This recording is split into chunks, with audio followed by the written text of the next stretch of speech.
السلام علیکم ورحمۃ اللہ وبرکاتہ۔ علامہ اقبال کی انٹرمیڈیٹ سیکنڈ ایئر کی پہلی غزل ہم نے پڑھ لی تھی۔ آج ہم انشاءاللہ العزیز دوسری غزل پڑھیں گے۔ پہلا شعر دیکھیے جی کہ نہ تخت و تاج میں نے لشکر و سپاہ میں ہے، جو بات مرد قلندر کی بارگاہ میں ہے۔ تخت و تاج سے مراد ہے بادشاہت، سپاہ کہتے ہیں فوج کو، اور مرد قلندر سے مراد ہے فقیر آدمی۔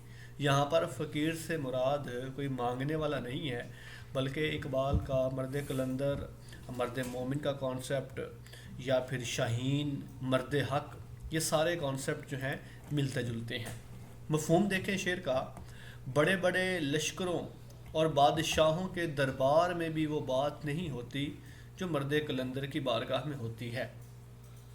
ہم نے اس سے پہلے جو غزل پڑھی تھی اس میں اس کا ایک شعر تھا بڑا مشہور کہ دارا و سکندر سے وہ مرد فقیر اولا ہو، جس کی فقیری میں بوئے اسد اللہ۔ شعر کا مطلب کہنے کا یہ ہے کہ تخت و تاج میں اور بادشاہت میں، سپاہیوں میں، فوجیوں میں اتنی اہمیت، اتنی بات نہیں ہوتی جو مرد قلندر کی بارگاہ میں ہوتی ہے۔ اب مرد قلندر کون ہے؟ مرد قلندر سے مراد ہے وہ شخص جو سارے جہاں کو چھوڑ کر صرف اللہ کے ساتھ لو لگا لیتا ہے۔ جب انسان اللہ کے ساتھ لو لگا لیتا ہے تو دنیا کی چیزیں اس کے لیے بے معنی ہو جاتی ہیں، اس کے لیے کسی اہمیت کی حامل نہیں ہوتی۔ یہ شعر ہے اقبال کا، آپ اس میں ریفرنس کے طور پہ لکھ سکتے ہیں۔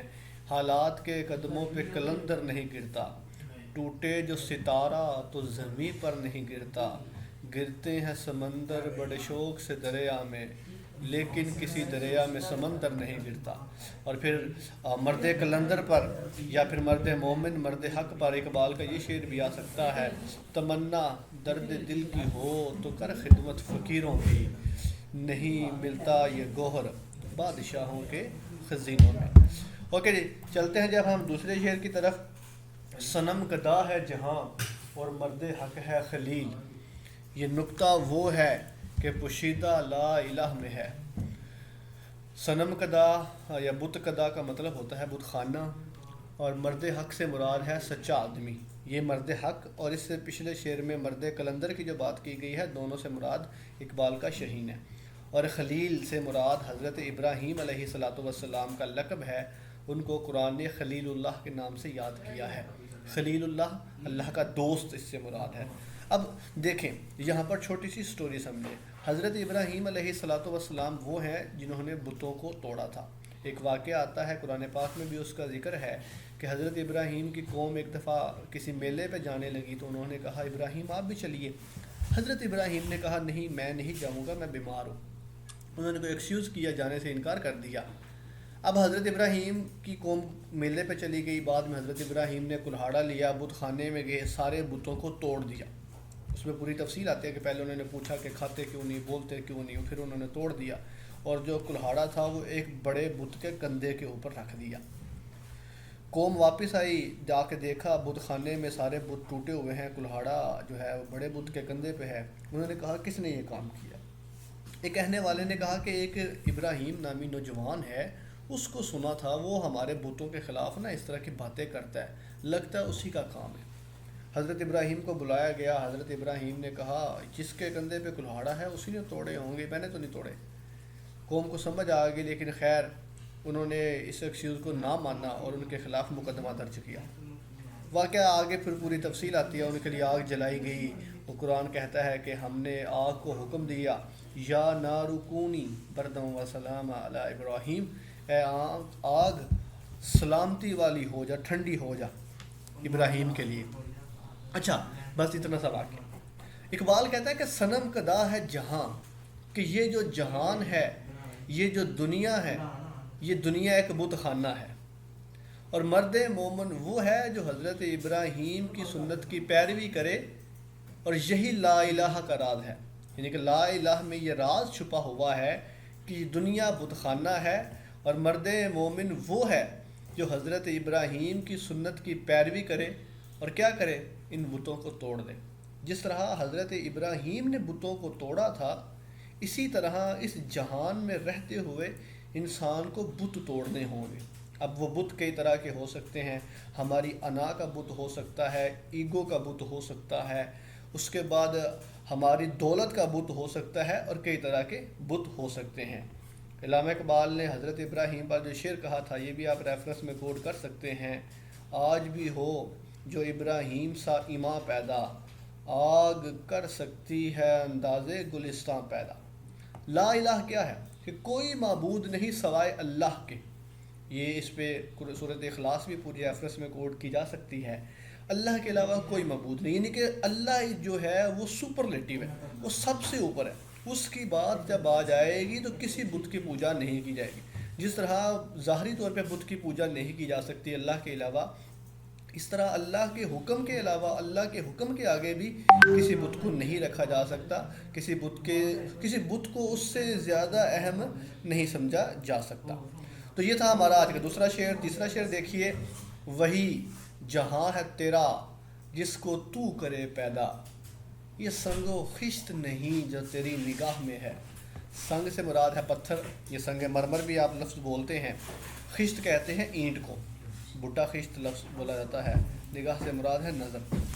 شعر کا مفہوم اس طرح ہوا کہ تیری دنیا وہی ہے جسے تو خود پیدا کرے، یہ اینٹ پتھر سے بنی تیری پناہ گاہ نہیں ہے۔ اصل میں اس شعر میں اقبال موٹیویشن دے رہے ہیں نوجوان کو کہ اپنا جہان آپ پیدا کر۔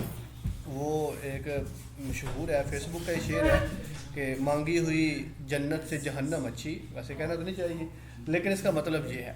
شاعر اس شعر میں محنت سکھا رہے ہیں، موٹیویشن دے رہے ہیں کہ خود پیدا کرو، خود محنت کرو۔ یہ کب تک مانگے تانگے پہ گزارا کرو گے؟ کب تک ادھر ادھر سے مانگ کے گزارا کرو گے؟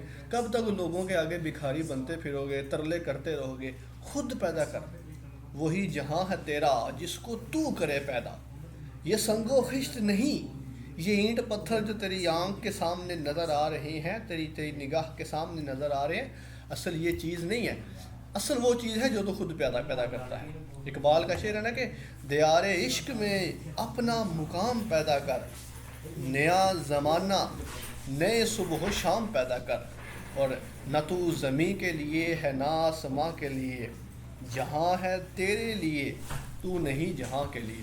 اور ایک اقبال کا اور بھی شعر ہے کہ کھول آنکھ زمین دیکھ، فلک دیکھ، مشرق سے ابھرتے ہوئے سورج کو ذرا دیکھ۔ تو اس شعر کا مفہوم جو ہے وہ محنت ہے، محنت کرنا سکھا رہے ہیں، اور وہی محنت جب تک انسان نہیں کرے گا تب تک ایک نیا جہاں پیدا نہیں کر سکتا۔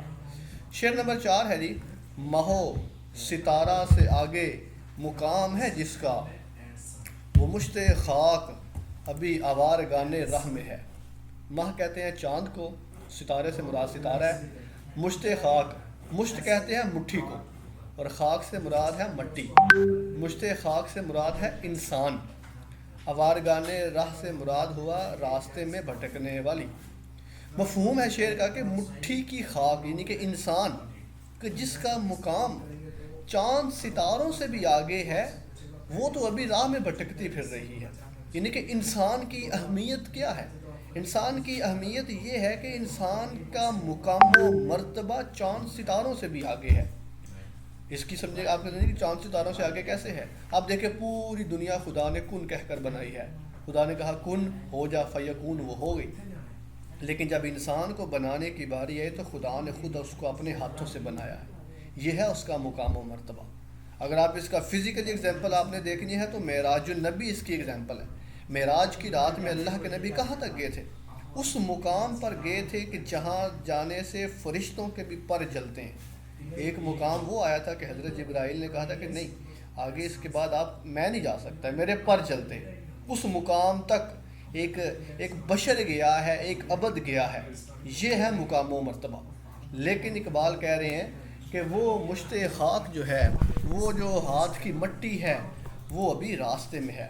اسی لیے تو اقبال نے کہا تھا کہ حالی کا شعر ہے کہ فرشتے سے بہتر ہے انسان بننا، مگر اس میں پڑتی ہے محنت زیادہ، اور مت سہل ہمیں جانو پھرتا ہے فلک برسوں، تب خاک کے پردے سے انسان نکلتے ہیں۔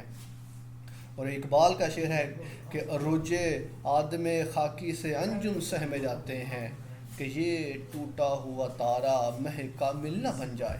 یہ ہے مقام و مرتبہ، یہ ہے وہ پوائنٹ، یہ ہے وہ ریچ، یہ ہے وہ اپروچ، وہ پیک پوائنٹ ایک انسان کا کہ جس کا مقام و مرتبہ چاند ستاروں سے بھی آگے ہے. محبت مجھے ان جوانوں سے ہیں ڈالتے ہیں جو ستاروں پہ کمند. تو یہ ہے اقبال کی شاعری. اقبال اس میں موٹیویشن دے رہے ہیں اور انسان کو اس کی بھولی ہوئی عظمت اور انسان کو اس کا بھولا ہوا مقام دلا رہے ہیں یاد.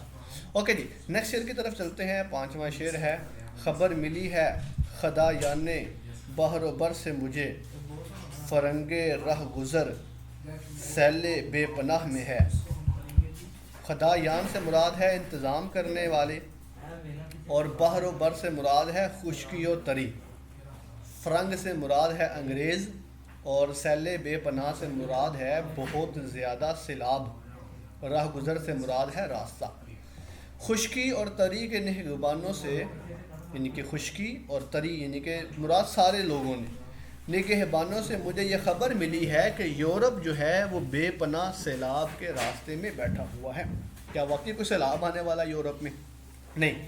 اس سے مراد قطعاً پانی کا سیلاب نہیں ہے، اس سے مراد ثقافت کا سیلاب ہے، اور وہ سیلاب جو یورپ کو بہا لے جائے گا.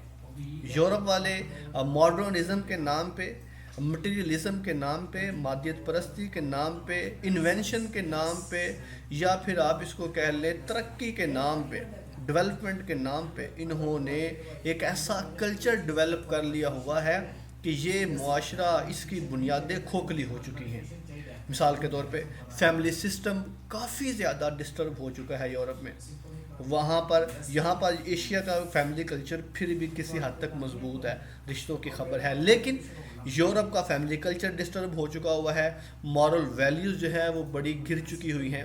ہاں، دیکھنے میں یہ وہ ظاہری طور پر بڑا ہمیں اٹریکٹیو نظر آتا ہے، ظاہری طور پر دیکھنے میں ہمیں وہ بڑا بہترین نظر آتا ہے، ویل ڈیولپ نظر آتا ہے، لیکن حقیقت میں وہ معاشرہ اندر سے کھوکھلا ہو چکا ہے. اور جو لوگ وہاں پر رہتے ہیں وہ بہتر طریقے سے آپ کو بتا سکتے ہیں کہ کس طرح مورل ویلیوز وہاں پر ختم ہو چکی ہیں. اقبال کا شعر ہمارا اس میں آ سکتا ہے ریفرنس کے طور پر کہ تمہاری تہذیب اپنے خنجر سے آپ ہی خودکشی کرے گی، جو شاخ نازک پہ آشیانہ بنے گا نہ پائیدار ہوگا. اور دیار مغرب کے رہنے والوں، خدا کی بستی دکان نہیں ہے، گھرا جسے تم سمجھ رہے ہو وہ اب ذرے کم عیار ہوگا. تو یہ اس شعر میں اقبال، چونکہ اقبال نے 3 سال کا عرصہ یورپ میں گزارا اور انہوں نے یورپ کو بہت قریب سے دیکھا، اس لیے آج سے 100 سال پہلے انہوں نے یورپ کے حالات کی عکاسی اپنے اشعار کی صورت میں کر دی تھی. اوکے جی، نیکسٹ چلتے ہیں جی چھٹے اور سیکنڈ لاسٹ شعر کی طرف. تلاش اس کی فضاؤں میں کر نصیب اپنا، جہان تازہ میری آہ صبح گاہ میں ہے. تلاش سے کرنا مراد ہے ڈھونڈنا، کسی چیز کو سرچ کرنا. جہان تازہ سے مراد ہے نئی دنیا، نیا زمانہ. اور آہ صبح گاہ کے مراد ہے صبح کے وقت رونا. آہ سے مراد ہے رونا. اور شعر کا مفہوم ہوا کہ میری صبح کی فریاد میں ایک نیا جہاں آباد ہے، اے مسلمان تو اس کی فضا میں اپنا نصیب تلاش کر.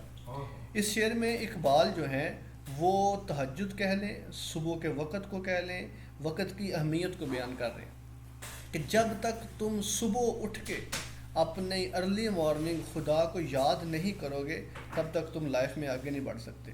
آپ اس کو آسانی سے اس طرح سمجھ لیجئے، ہم مسلمان ہیں اور ہمارا دن جو ہے آج کل 9 بجے شروع ہوتا ہے.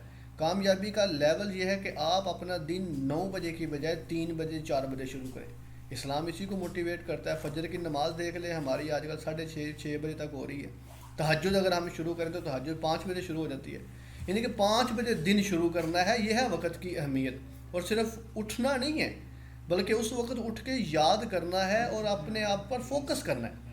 اگر آپ کبھی تہجد کے وقت کو دیکھیں نا تو وہ بڑا یونیک قسم کا وقت ہوتا ہے. اس وقت خاموشی ہے، سکون ہے، کوئی ٹریفک کا شور نہیں ہے، کوئی بچوں کا شور نہیں ہے، کوئی کھچ کھچ نہیں ہے، آوازاری نہیں ہے، پریشانی نہیں ہے.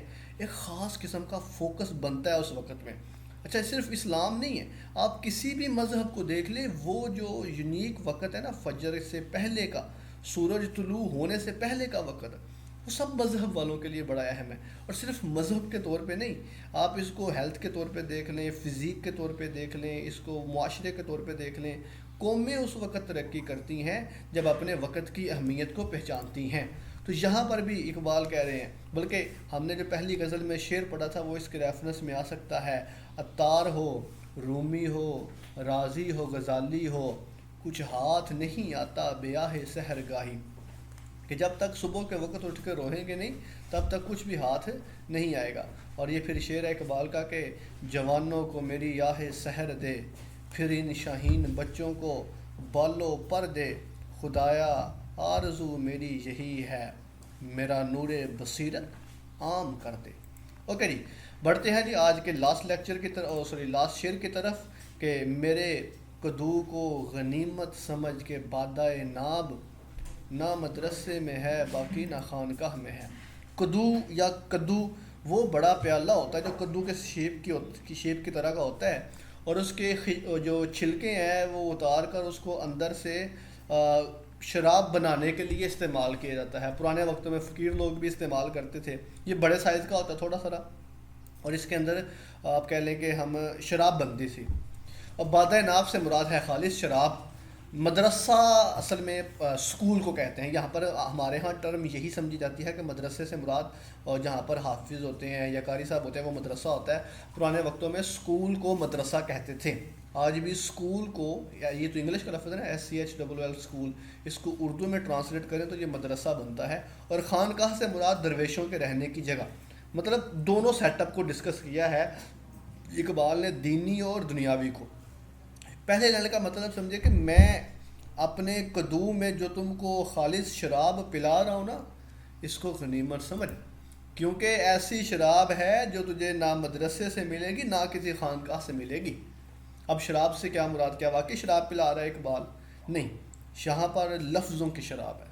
اقبال کہہ رہا ہے کہ جو باتیں تجھے میں بتاتا ہوں نا، یہ باتیں تجھے اسکولوں والے، کالجوں والے، مدرسوں والے نہیں بتاتے.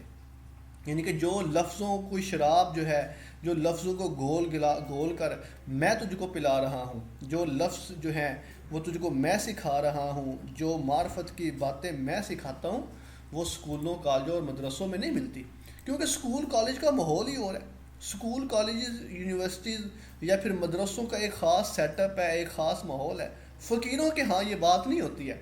فقیر کے بارے میں سراج احمد قریشی کیا کہتے ہیں کہ ہوا پاگل فقیر خانقاہ شوق حکومت میں، کہ اس کو کیوں وزارت کا کوئی دفتر نہیں ملتا. ندائی فلک سے یہ خدائی ساری تیری تھی، مگر اب تجھ میں فقر بوذر و حیدر نہیں ملتا. اور اقبال اسی لیے تو کہتے ہیں کہ دیار عشق میں اپنا مقام پیدا کر، نیا زمانہ نے صبح و شام پیدا کر. تو اصل میں اس شعر کے کہنے کا مطلب یہ ہے کہ جو تجھے خالص شراب پلائی جا رہی ہے، جو تجھے معرفت کی باتیں، خودی کا سبق میں دے رہا ہوں، یہ باتیں تجھے دنیا میں اور کوئی بھی نہیں بتائے گا. اوکے جی کلاس، اسی کے ساتھ ہی ہمارا آج کا لیکچر ختم ہوتا ہے. آپ کی سماعتوں کا بہت شکریہ. اللہ حافظ و ناصر.